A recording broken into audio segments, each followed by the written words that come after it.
अच्छा, then we have a question, drug induced tubulo interstitial nephritis. अभी तक हमने ग्लोमेरुलर डिजीज स्टडी की थी, नेफ्रोटिक और नेफ्रिटिक सिंड्रोम में। उसके बाद जितने भी हमने इनकी डिजीज़ स्टडी की वो भी सब ग्लोमेरुलाई को अफेक्ट कर रही थी या बेसमेंट मेम्ब्रेन को अफेक्ट कर रही थी। अब हमने डिजीज़ शुरू करनी है, वो अफेक्ट करेंगे किडनी के इंटरस्टिशियम को और वहाँ के ट्यूब्यूल्स को, मतलब कि एपिथेलियम को, और जो उसके सराउंडिंग एक्स्ट्रासेलुलर मैट्रिक्स है उसको अफेक्ट कर रही है, ठीक है।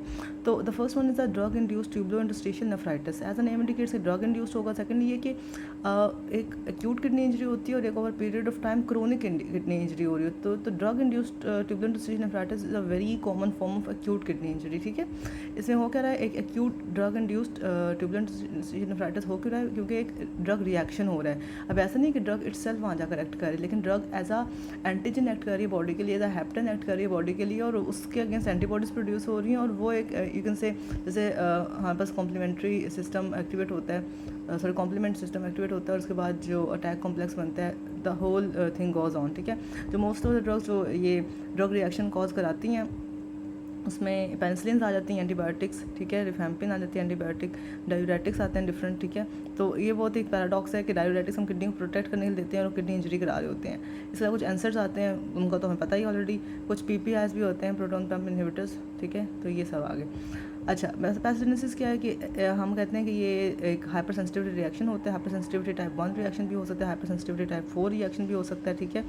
और वन इस तरह से हो सकता है कि एओसिनोफिल्स की अमाउंट ज़्यादा होती है, हमें रैश मिलती है बॉडी पे, और हर एक डोज के साथ ना ये रिकर होता है ये रिएक्शन। तो ये उसकी ना हाइपर सेंसिटिविटी शो करता है कि वो एक तरह की एलर्जी हो रही है उस पेशेंट को ड्रग से। इसे को ड्रग एलर्जी भी कह सकते हैं, ठीक है। जो किडनीज वो ड्रग एलर्जी जो किडनीज को अफेक्ट करे, that is drug induced tubular interstitial nephritis, सही है।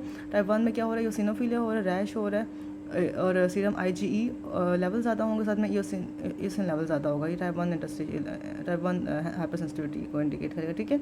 और इन केसेस में क्या होगा कि जो स्किन टेस्ट होंगे वो, लेकिन समटाइम्स हम ये देखते हैं कि स्किन टेस्ट भी पॉजिटिव होते हैं टू सर्टन ड्रग। उससे हमें ये आइडिया मिलता है कि ये टी सेल मेडिएटेड रिस्पॉन्स भी हो सकता है, ठीक है।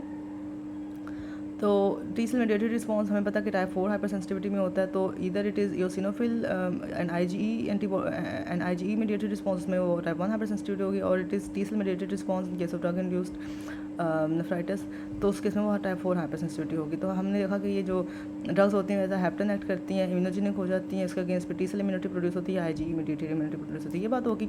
अच्छा, ये ना ऐसा क्लिनिकल सिनेरियो आता है, एक सिनेरियो आता है कि पेशेंट को रैश है, फीवर है, और ड्रग की हिस्ट्री बता रहा है, तो उसका क्या केस है। तो हम उसको ये लेबल करेंगे ड्रग इंड्यूस्ड, इसलिए बहुत लंबा नाम है इसलिए इसको बार बार बोल नहीं रही। तो हम उसको ड्रग इंड्यूस्ड टिन लेबल करेंगे, ठीक है।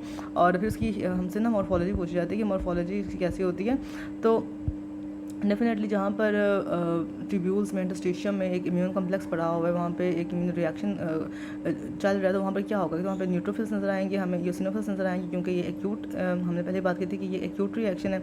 तो यूसिनोफिल्स और न्यूट्रोफिल्स नज़र आएंगे। इसके अलावा ये वहाँ पर हमें लिम्फोसाइट्स और मैक्रोफेजेस भी नज़र आएंगे, ठीक है। और साथ में इन सब की वजह से वहाँ पर एडीमा और इन्फिल्ट्रेशन है इंटरस्टिशियम की, ठीक है।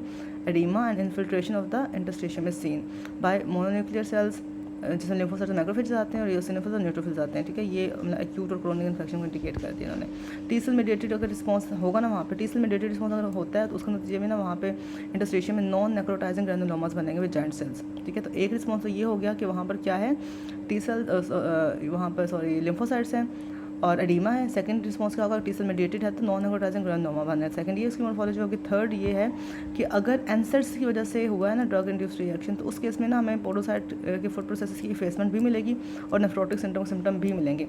तो इसीलिए ना बॉडी में भी हमें एडीमा नज़र आता है इसकी वजह से।